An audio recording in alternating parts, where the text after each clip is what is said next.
Hey everyone, so this week I will be sharing with you my process and my discoveries of doing dailies. So in my understanding of making a film or making a documentary, TV series or any of these sort of things, where things are filmed over multiple days, what you do is you make a sort of a composite or a timeline of all the good parts. Even if it's two takes of the same, you just put it all together and you throw away the rest. And so in this week's video, I want to just quickly explain that. If you're just joining us for the first time, my name's Neil. I'm a photographer. I'm currently learning how to make a documentary through making a documentary about my motorcycle trip in 2015-2016, in which I left everything behind in Europe, bought a motorcycle and rode solo for over a year and a half, self-funded and sleeping outdoors every day. And so this documentary is me finding out how to make that into something watchable. So anyway, I'm doing this all in DaVinci Resolve, and if you have a similar project or something similar, you can follow along with your own sort of thing. I'm speaking more on a theoretical level rather than on a technical level of how to use the software. There are lots of tutorials online about how to use DaVinci Resolve, so please find those. I'm talking to you more on a upper level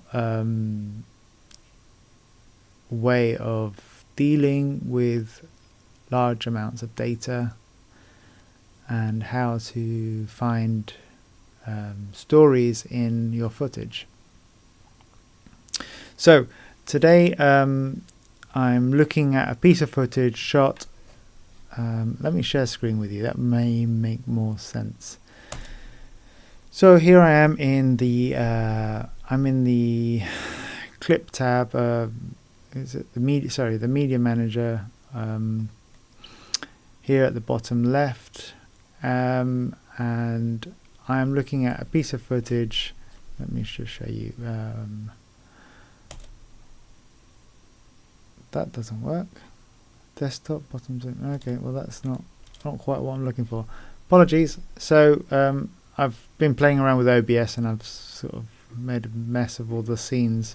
So I have a folder here, a bin, and it's 150825, which is, as I explained last week, is the date. So it's the 25th of September 2015. Or is that August? August. Yeah. So it's August 25th, and I'm starting in Portland and I'm heading out to Yachats, which is it's along the coast of Oregon, along the 101. So this is, bear in mind, this is like my third attempt at making this video today, so it's a little bit like pulling teeth when I make these videos. I mean, I'm learning about how to make OBS video stream sharing screen recordings and such, so it's new to me, and so is the documentary making, so bear with me. So in this particular folder I've got 8 clips. This is one day's worth of riding. That's not a lot of footage, but some days were with a lot of content and other days without.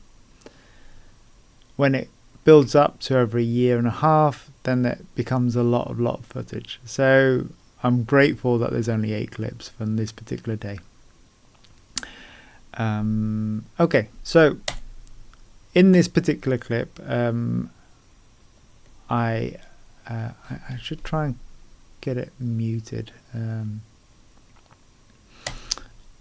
And so I'm actually, can I just mute that? Yeah, okay. So in this particular clip, I am riding south out of Portland. I'm at Oregon City, and I get to these waterworks and I have a look at it.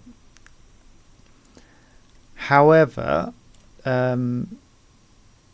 being objective about this, it's a memory of mine. I was talking and this was kind of an exercise of me keeping myself sane. I would film pretty much everything I saw, but not everything is usable, and this is a good example of that.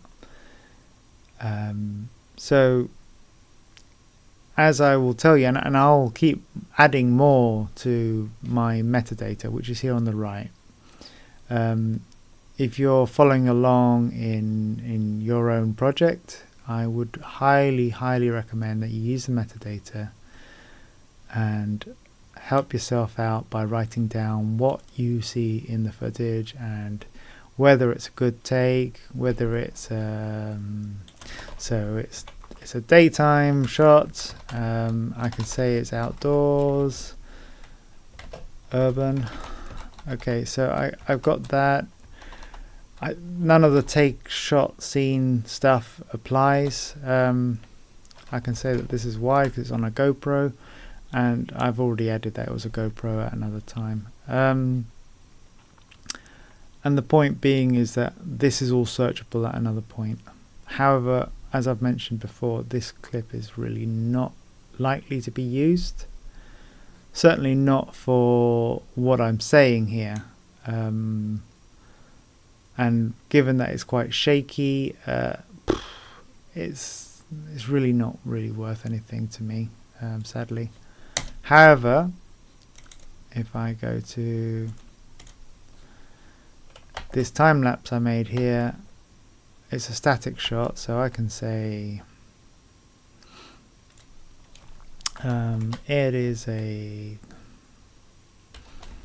middle angle, it's a static, it's twilight, forest. So I've got some stuff going on there, so I can see that this is useful information for me to look at another time.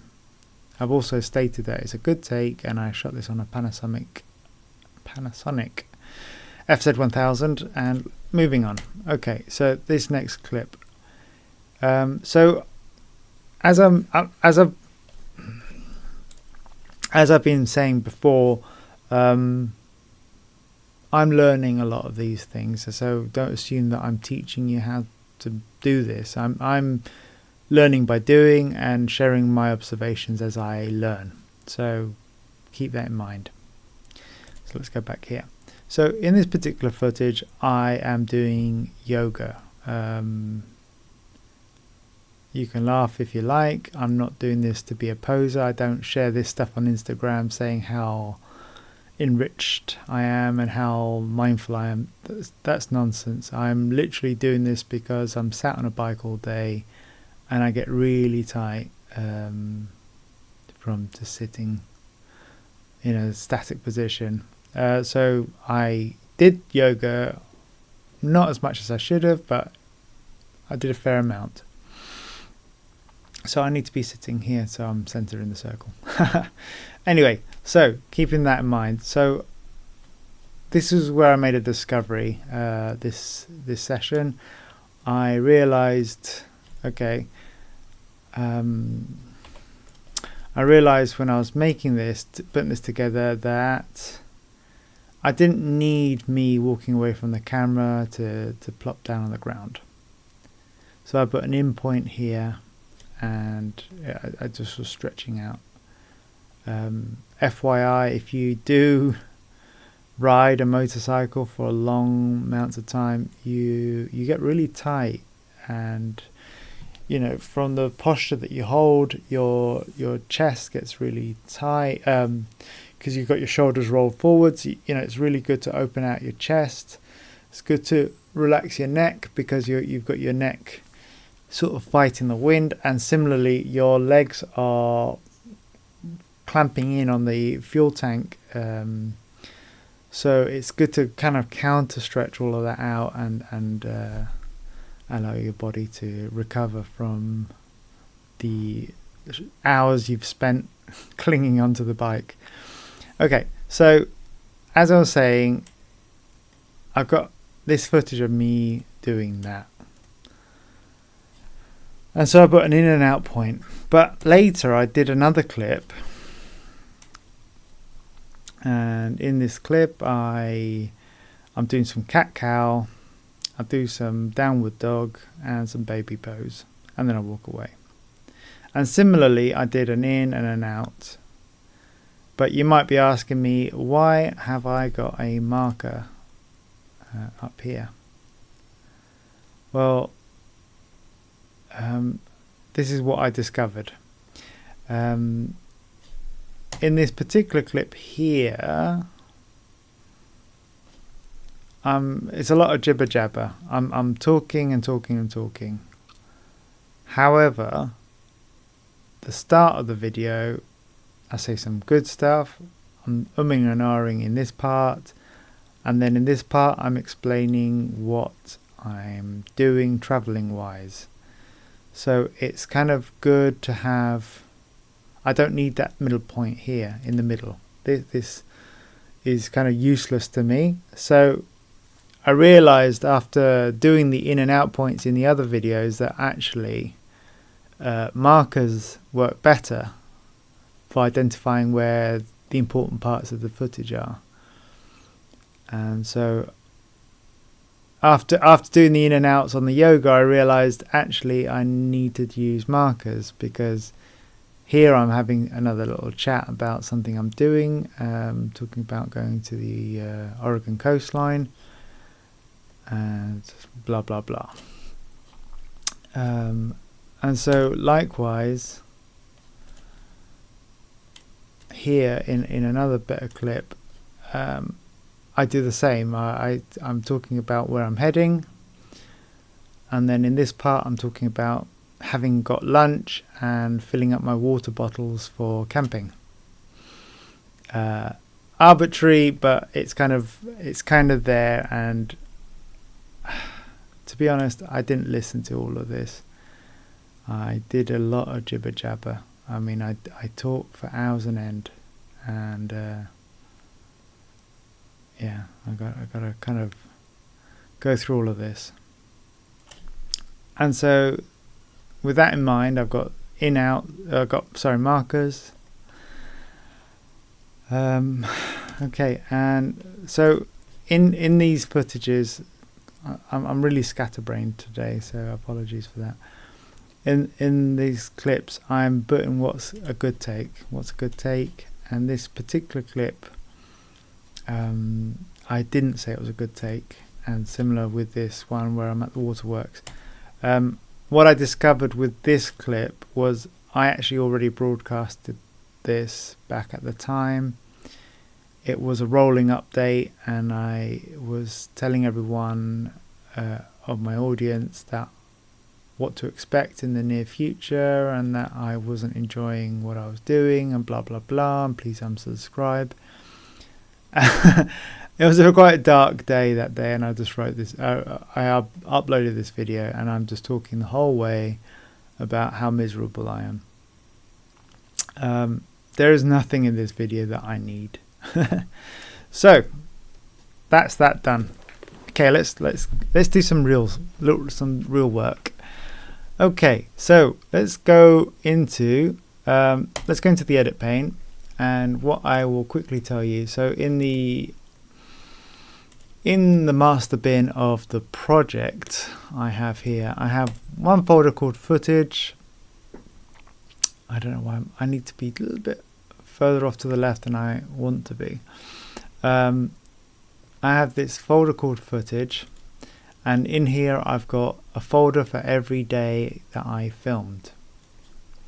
I then have created another bin called Dailies, and what I've decided to do in the Dailies folder is make a new timeline, and in this timeline I am dragging and dropping the clips that I thought would be useful. So I got my time lapse. I got my yoga. I'm missing a piece of yoga, so let's have a look at this. Where is it? Here. Okay. So I go to insert, and that doesn't go there. Okay. Why doesn't it go there? That goes insert. No. That's weird. Well, I've got the smart speed editor here, and I'm just going to put smart insert. That's so bizarre. Okay. What I'm going to do is I'm going to clear the in and outs and try again. Smart insert. There we go.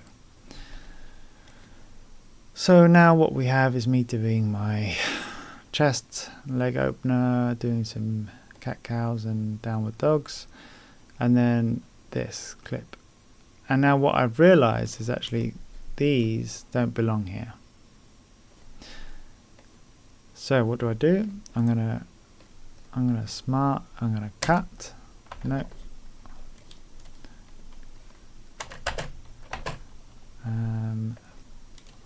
Let's see what I know what to do. So I'm gonna ripple cut, and I'm gonna take them to timeline to the end, and I'm gonna paste there. So now I have everything more or less in chronological order of what happened that day, and that way I have this video that is 5 minutes and 54 seconds, and it is my daily for that particular day. Okay. Wow. Did you learn anything? I didn't. So what we're kind of trying to achieve here is a collection of timelines of just the best footage I have from a particular day. And once I've kind of weeded through all of that stuff, I can then start looking at it on a different scale and say, okay, I have all these bits of footage, and I can say that this much is good and this much isn't. And as with writing an essay or any sort of piece of literature that you might ever write, it's better to have a lot to write and then cut it all out. And that's where all the work comes in, is reducing things down. So although I've got 5 minutes of footage from this particular day, ideally it'd be nice if it was 30 seconds. So that's the next job to do. How long is this video? 17 minutes. Wow. Okay. Stop recording, and I'll catch you in the next one. Bye.